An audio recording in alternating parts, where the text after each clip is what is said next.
funding climate changed significantly over the last year. Dropping valuations and closing a new round seemed more difficult than ever before. A wave of consolidation, M&A, and it seems even more difficult for startups. So, what are investors looking for now? What sectors, technologies and innovations are attractive to investors in 2023? What are the fads of today? Is generative AI one of them? How about cyber, crypto? What are they looking for in entrepreneurs? And what changed really in terms of investment criteria? Taking the lead in this talk show is Max Chi, partner at Equiline and head of the Equiline Technology Growth Team. All right, hi everyone. Sorry for the late start. The topic of the panel today is what investors are looking for now. So hope you guys are having a good show and hope you'll enjoy the next 30 minutes. So I'll kick off. My name is Max Chi. I'm the head of Equiline Technology Growth. We invest in InsurTech and FinTech. We have about 600 million under management, and this is my fourth time at this show, so I'm really glad to be here. Rodolfo? Thank you, Max, and good morning, everyone. My name is Rodolfo Pambianco. I work for the investment banking division of Barclays, and where I'm actually responsible for the InsurTech practice at European level. Good morning, everyone. Juliette Souliman, I'm a principal investor at Portage Ventures. Portage is one of the largest VC focusing exclusively on fintech, insurtech, and crypto worldwide. 2.2 billion under management. We go from the full spectrum, so that is seed to Series C, ticket size 1 to 30 million, specifically in the fintech and insurtech sector. Hi, Florian. I'm one of the two co-founders of Asteria VC. We are the most active and diverse insurtech investor in Europe. We are investing a lot in tech for the insurance industry across Europe and at seed stage. So we are usually among the first investors, and we are looking for discussing together, let's say, the state of insurtech investments. Great. Okay. I think we all know the investing climate has changed pretty dramatically since the last few years. So 2021 was a peak year for venture capital investment, both for insurance and financial services. 2022, big slowdown. 2023 is even slower. So I'm curious to know, why don't we start, Florian, tell us, what are you looking for in investments today, and how has that changed compared to 2 years ago? Yeah, that's a good question, and I think that our own thesis has always been to invest in tech startup to build the next insurance generation. So I think that this is unchanged. What is probably different right now is that we see more and more entrepreneurs embracing a real technology-based value proposition, and that's where the market has shifted. As you know, the first wave of InsurTech, what we call InsurTech 1.0, was for 2/3 of the startup. This was only distribution. So very specific kind of business model, like Lemonade in the US, like Luco in Europe. So that's a very specific part of the market, and these guys were kind of digitizing the distribution side of the value chain. More and more, we see a need for a real value proposition. So basically, as an entrepreneur, what are you delivering as a value to the insurance industry itself? And technology is just a means, but more and more, that's what we are looking for, at least, and especially investing at seed stage, so very early. We invest when there is a product, and we usually go after the first customers alongside the entrepreneurs. So basically, we are kind of financing the first customers. That's the way we see ourselves. But long story short, yes, very value-added oriented. I'm not sure it has changed in our perspective, but there is a very strong focus right now on the market. And by the way, that's related to how insurance companies themselves are looking at tech solutions. Basically, when they are having a look at the market and at startups, before there were startups, it was shiny. We need to work with the startups. And I think this is what has changed, is that now it's rather, okay, how can I benefit from working and teaming up together with that company? So that's how the market has changed, and then it's rather strengthen our own focus on investing in tech startups. Thank you. Juliette, I'll ask you the same question. What do you think about the current investing climate, and what are you looking at these days? Yeah, I think it's fair to say that regardless of the year you've been fundraising, it's difficult to fundraise. And to give you a bit of data, in an average fund in London, it's 5,000 business opportunities that you see, it's 300 meetings, and it's 5 to 10 investments per year that you make, right? And so that kind of ratio has not really changed from 2021 to today. So regardless, fundraising has always been difficult, and it remains difficult. It's difficult to go from those 5K business plan to be the 5 to 10 that get funded. Holy trinity of the VC, again, not rocket science. We look for the team, we look for a big market opportunity, and we look for a product and business models that make sense. I think what has changed in between, and again, similar to Florian, we're quite lucky in a way that we're quite early stage, and we've been protected to a certain extent of the pressures that we've seen at a later stage valuation and opportunity for fundraise. But one key question that we're starting that we ask ourselves is who is going to fund the next round, and will there be appetite to fund the next round, and what does a successful Series B and Series C looks like in today's macro environment. Right. Okay. Rodolfo, I'm going to ask you about valuations. What's been happening in the market? What are you thinking about the funding environment today from your perspective at Barclays in the investment banking? And then I'm going to subsequently ask the panel, if you're an entrepreneur here in the audience, what advice do you have for them in terms of raising money? But let's start with valuations. Sure, and I think when discussing about valuations, usually irrespectively of being insurtech or other companies, there are two macro elements, right? One is qualitative elements, and the other one is quantitative and more financial kind of elements. What has actually changed since the past is actually the relative weight between qualitative and quantitative elements. And I'll explain a little bit better based on also our experience. So when you value a company, you can value a company as, let's say, an investor being sort of a large insurance company, a strategic investor. And if you are a strategic investor, even today, in today's environment, you're still assigning a lot of weight to the qualitative elements, right? So I'm going to invest into this company because, I don't know, it has a technology that can be used within my group. I can invest into this company because they address certain cluster of customers that I do not address today, and therefore will be beneficial to me. So I think all of this still applies when looking at valuations for insurtechs today, right? So I was, if in the audience there are like representatives from large insurance groups, I'm sure that they are all aware that if they made investments in the past, maybe today the valuation will be different. But I'm sure that they really sort of do not care because they have invested because they wanted to use that investment in order to broaden the capability of the entire group.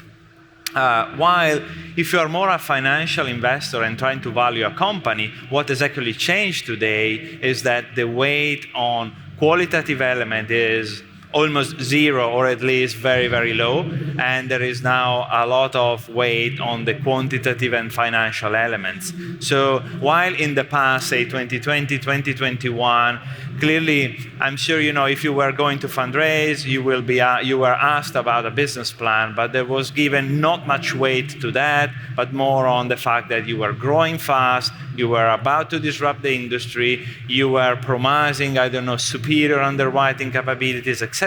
So that elements were valued in the past. Today, I think what has changed is that the focus has been shifted on financial elements. So give me your business plan, give me your loss ratios, give me your financial KPI, and I will apply valuation methodologies that are more back and related to the fundamentals. So I will use discounted cash flows, I will use market multiple applied to some kind of earnings at some at some point that you will have in the future. So this is what I think has changed, and this is what has caused the shift in the value, right? Valuation will go up again, and maybe we can debate here on the panel. I think my personal view is that yes, valuation will go up, but probably the catalyst for these valuations to go up will be seeing more and more of this new player, of these new insurtechs delivering actually on the plan that they have presented, let's say today, right? So if you deliver in 24, you deliver in 25, then yes, I'm sure valuation will start to go up again. But open to get other views. I completely disagree with everything you've just said. No, I'm just kidding. I'm just trying to be controversial here. Florian, tell us about an investment you made in InsurTech recently, and tell us why you made that investment. It's a very challenging time to make new investments. The market slowed down, but we're in the business of making investments. So we'd love to hear about a recent investment, why you made it. Yeah, I think that I will mention one of the latest investment that we did around commercial lines, and I think it's quite interesting. So the name of the company is Olino. They are based in Paris, and what they are doing is that they are offering commercial line insurance online, obviously, but through partners. And what I find interesting in that example is to show also how the insurtech scene has evolved, because as I mentioned before, the first wave of insurtech was a lot about direct distribution. And then, and more, what we see still around distribution is the famous embedded insurance buzzword. And I agree, it's a buzzword. I believe that the market has killed the buzzword.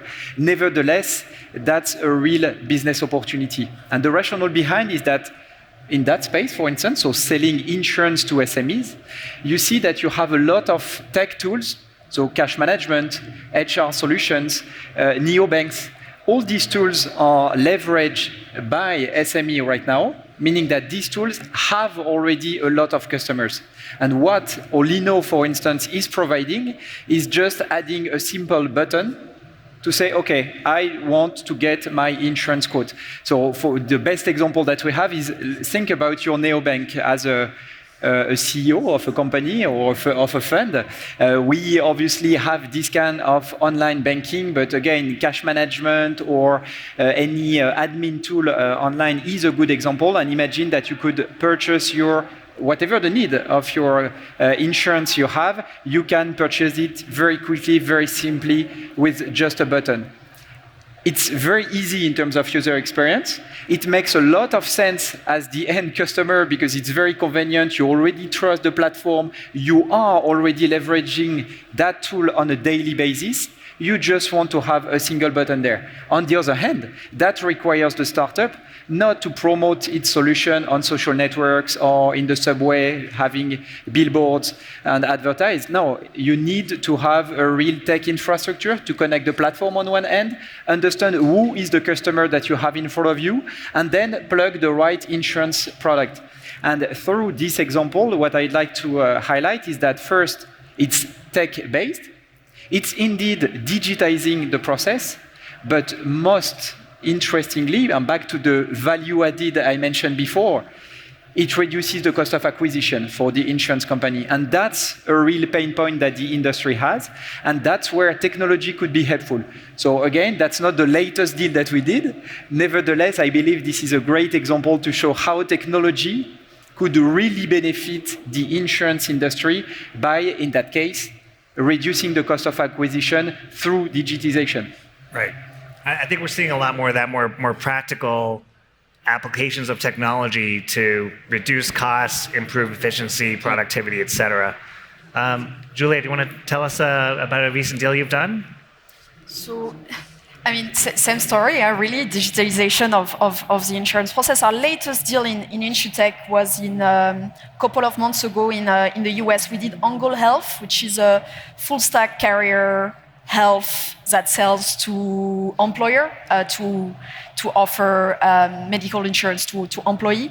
Again, for us, the thesis here was to shift our focus from the traditional NGS that is focusing solely maybe on disruptive distribution versus taking the full risk and really building the full stack of what the neo-insurer or insurance 2.0 should look like, right? And Angle Health is one that we are particularly excited. Okay, thank you. So I guess I'll answer the question myself. I answered the question that I asked myself. So we recently invested in a company in the carbon credit insurance space called OKA, OKA. That was a seed investment. And I think for many VCs, we like to see both big markets undergoing change and solving big problems. So in the case of OKA, we're seeing an emerging market in carbon credits, which big corporations are buying to offset some of their carbon emissions. And we're seeing a real pain point potentially for insurance. So we made a seed investment in that. And we're excited about it because we see a very big growing market in carbon credits, and we see insurance potentially entering that market the way they entered cyber, perhaps, or D&O. So that's sort of what we like to see, the application of technology and big kind of secular trends in the market. And so that leads me to my next question, which I'll open to the floor, and that is sort of what sectors are really exciting you right now, and what kind of trends are seeing sectors within insurance technology that you think will create the next big company? Would you like to answer that? I think I would go for what we call new risks. That's basically the kind of risks that are not commoditized yet, meaning that not every insurance carrier or reinsurance provider is covering yet. Probably risks that either didn't exist in the past or were very low a few years ago, and on the other hand, they are surging. The best example, and I believe that we are all familiar with that, is the weather damages or climate change-related risks. I could put as well cybersecurity in that space. I think digital assets, NFT, crypto is another topic. The new way of working, the gig economy, but freelancers more generally. I think that for all these kind of risks, there is always the same challenge. These kind of risks are not that known. We as an industry, we lack understanding of this risk. Hence, any startup that could help the market better understand, better assess, and obviously better price the risk could benefit to the industry. The best or the latest example that I have in mind is around cyber insurtech. I cannot forget this quote from a C-level at Swiss Re, so a big reinsurance company. The guy said, cyber insurance will obviously be one of our major business lines in the future. Nevertheless, for the moment, we remain very cautious because we lack data. I think this is the perfect example.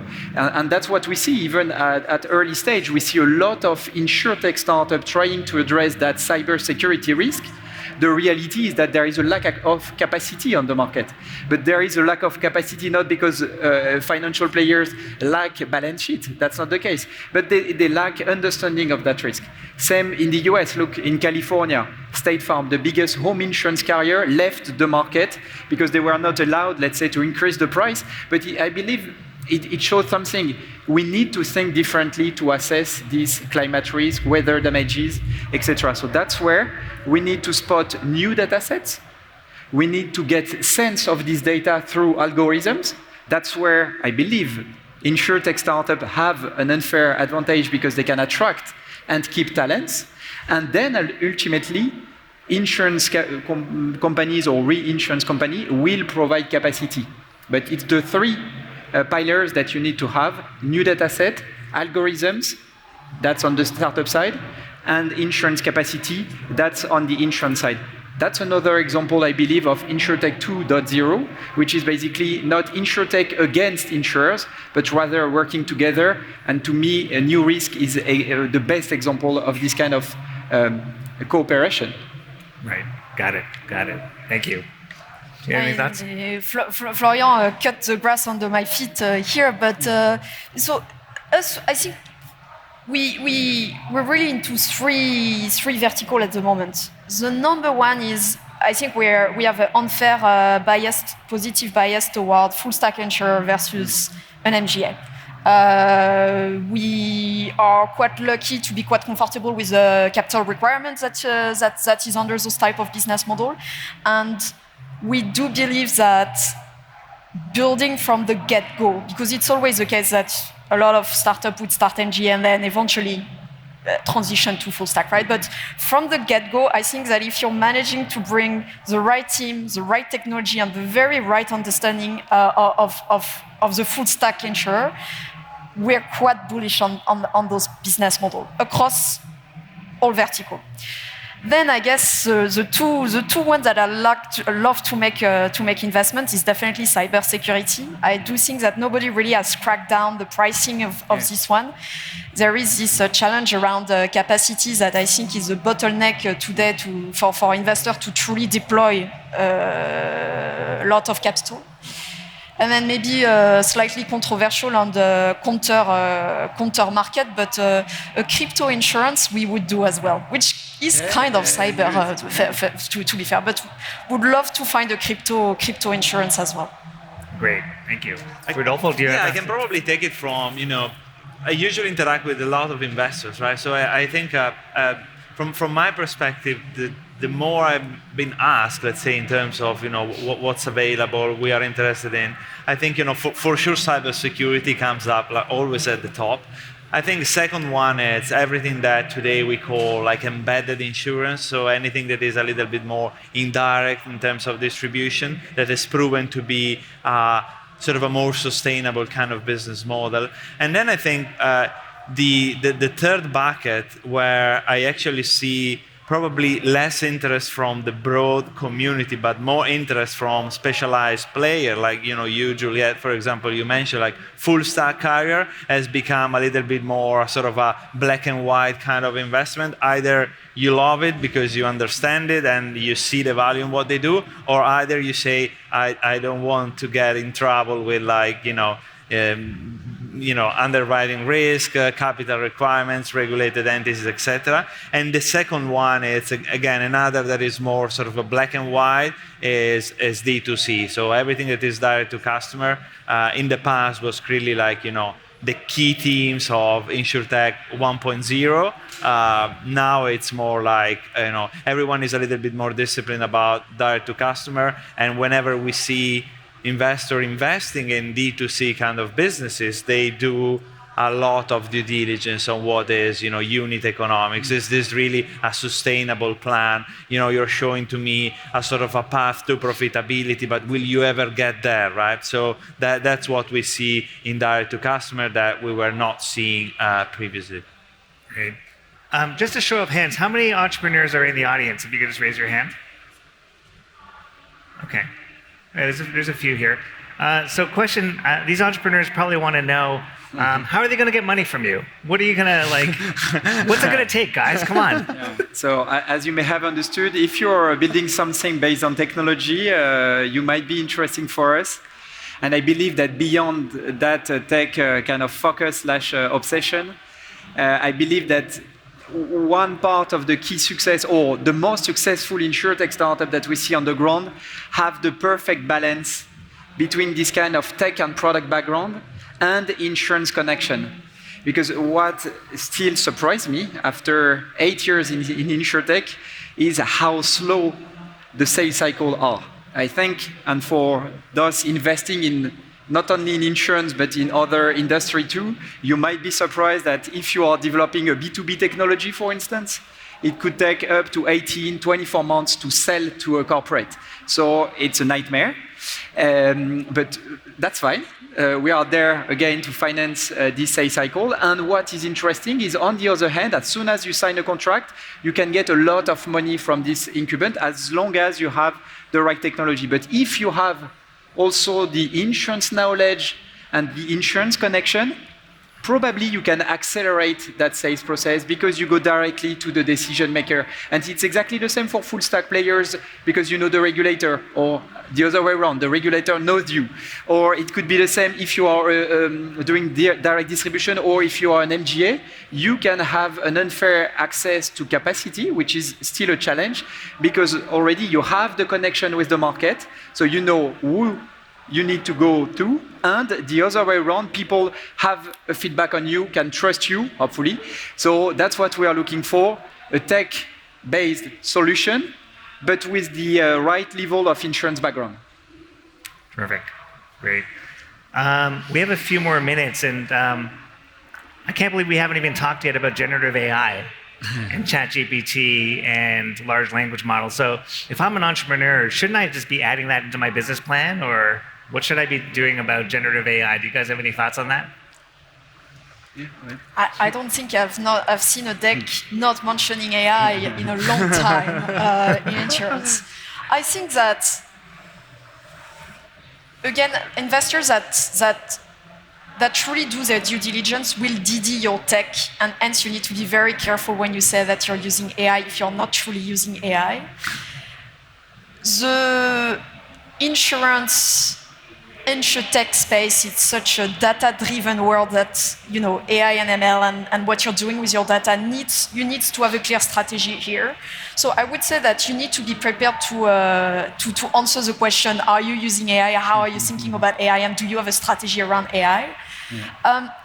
But quite frankly, it's still a world that we're very cautious about, and we'll shut you at sight if you're telling us that you're doing AI, and if we open the business and if you're not using it, this will become a problem. And so I would be very careful here. We'll rather have a stage-by-stage implementation of a clear strategy than from the get-go AI-powered pricing, whatever, right? Right. So, yeah. Yeah, and I think if I can intervene, I think I'm very much in agreement with what Juliet said, because I think especially now it's really like the time of really delivering, the time of proving what you're putting in the business plan. So I also sort of recommend that if you're actually really using AI in a differentiating manner that will really make the difference, then yes. But I think especially now it's a time where you need to deliver on what you're saying, and therefore if that is something that just sits on top as a potential new way of opportunity, I would rather be more focused on what you currently do today.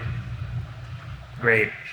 We have about a minute left, so any closing comments that you'd like? Let's start with Juliet. Any closing thoughts for this panel on what investors are looking for now, and then Rodolfo, then Florian? I'll finish on a happy note. The macro is not the best today in insurance, and it's easy for us to look at the storm and at the dark side of the industry today. But really, there's still plenty of money in the market. There's still plenty of investors that do think that insurtech is sexy.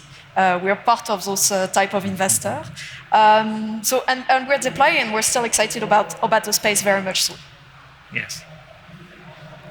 Yeah, so I would speak to founders in the room. Let's keep building, because the insurance industry needs you. And we will be there to finance your journey.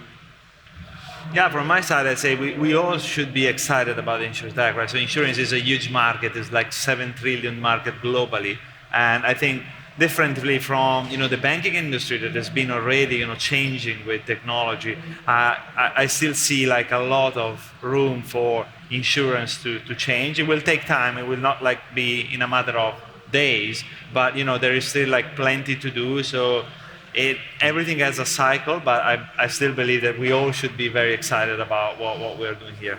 Yes, thank you very much. And finally, my final comment to the carriers in the room: please buy some of these.